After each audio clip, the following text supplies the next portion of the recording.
விஜய் அவர்கள் நாளைக்கு சீஃப் மினிஸ்டரா பதவி இருக்காரு. ஆனா இவர் கவர்னரை பார்த்து ஃப்ளோர் டெஸ்ட்ல மெஜாரிட்டி ஆஃப் த நம்பர்ஸ் இவர்கிட்ட இருக்குன்னு ப்ரூவ் பண்ண மட்டும் தான் இவர் சீஃப் மினிஸ்டரா ஃபங்க்ஷன் ஆக முடியும். கரண்டா டிவிகே கிட்ட 108 சீட் இருக்கு அண்ட் இவங்க மெஜாரிட்டி ப்ரூவ் பண்றதுக்கு 118 சீட் வேணும். ஸோ இவங்க 10 சீட் ஷார்ட்.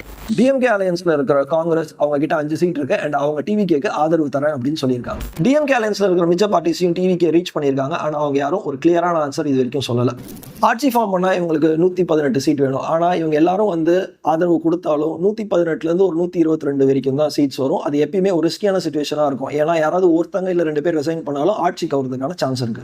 இவங்களோட செகண்ட் ஆப்ஷன் என்னன்னு பாத்தீங்கன்னா ஏடிஎம்கேயோட போஸ்ட் போல் அலையன்ஸ் வைக்கிறது. ஏன்னா ஏடிஎம்கே 47 எம்எல்ஏ இருக்காங்க. இதுல ஏடிஎம்கே கம்ப்ளீட்டா இவங்களுக்கு சப்போர்ட் பண்ணலாம். இல்லனா ஏடிஎம்கேல இருந்து ஒரு ஃபேக்ஷன் தனியா சப்போர்ட் பண்ணலாம். இதுல 10-15 பேர் மட்டும் வந்தாங்கன்னா அவங்க கட்சி தாவல் தடை சட்டத்துல அவங்கள டிஸ்குவாலிஃபை பண்ண சான்ஸ் இருக்கு. அதனால 2/3 ஆஃப் ஏடிஎம்கே எம்எல்ஏஸ் வரணும். இல்ல ஏடிஎம்கே பார்ட்டி கம்ப்ளீட்டா வரணும். இதுல நடக்கவே முடியாத இன்னொரு ஆப்ஷன். ஆனா எல்லாரும் என்ன டிஸ்கஸ் பண்றாங்கன்னு பாத்தீங்கன்னா டிஎம்கே அண்ட் ஏடிஎம்கே ஒன்னா சேர்றது. இவங்க ஒன்னா சேர்ந்தாலும் இந்த 120 அப்படின்ற நம்பர் வரல. ஆனா இவங்களோட அலையன்ஸ் எல்லாமே ஒன்னா சேர்றதுன்றது பாசிபிளே இல்லை. ஆனா இவங்க அலையன்ஸ்ல இருக்கிற எல்லா பார்ட்டிஸும் இதுக்கு ஒத்துக்கணும். அதுக்கான சான்ஸ் இன்னும் கம்மி.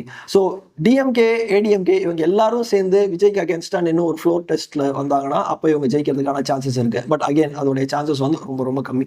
இது எதுவுமே இல்லாம மூணாவது ஒரு ஆப்ஷன் என்னன்னு பாத்தீங்கன்னா ரீஎலெக்ஷன் நடக்குது. இந்த டெட்லாக் அப்படியே கண்டினியூ ஆனா ரீஎலெக்ஷன் போறதுக்கு தான் சான்ஸ் இருக்கு. ஆனா இப்ப இருக்கிற சிச்சுவேஷன்ல ரீஎலெக்ஷன் நடந்தா அது அட்வான்டேஜ் டிவிகே தான் இருக்கும் அப்படின்றது எல்லாருக்குமே தெரியும். ஸோ யாருமே அந்த ஆப்ஷனுக்கு போக மாட்டாங்க. அண்ட் இன்னொரு எலெக்ஷன் அதுக்குள்ள நடக்கிறது நல்லதே கிடையாது. ஏன்னா அது நம்ம நாட்டுக்கு ஒரு மிகப்பெரிய செலவா இருக்கும். தவைக்கோட தலைவர் இன்னைக்கு கவர்னரை மீட் பண்ண இருக்காரு. அண்ட் இதுக்கப்புறமா இதுல என்ன சேஞ்சஸ் நடக்கும்ன்றதை நம்ம வெயிட் பண்ணி பார்க்கலாம்.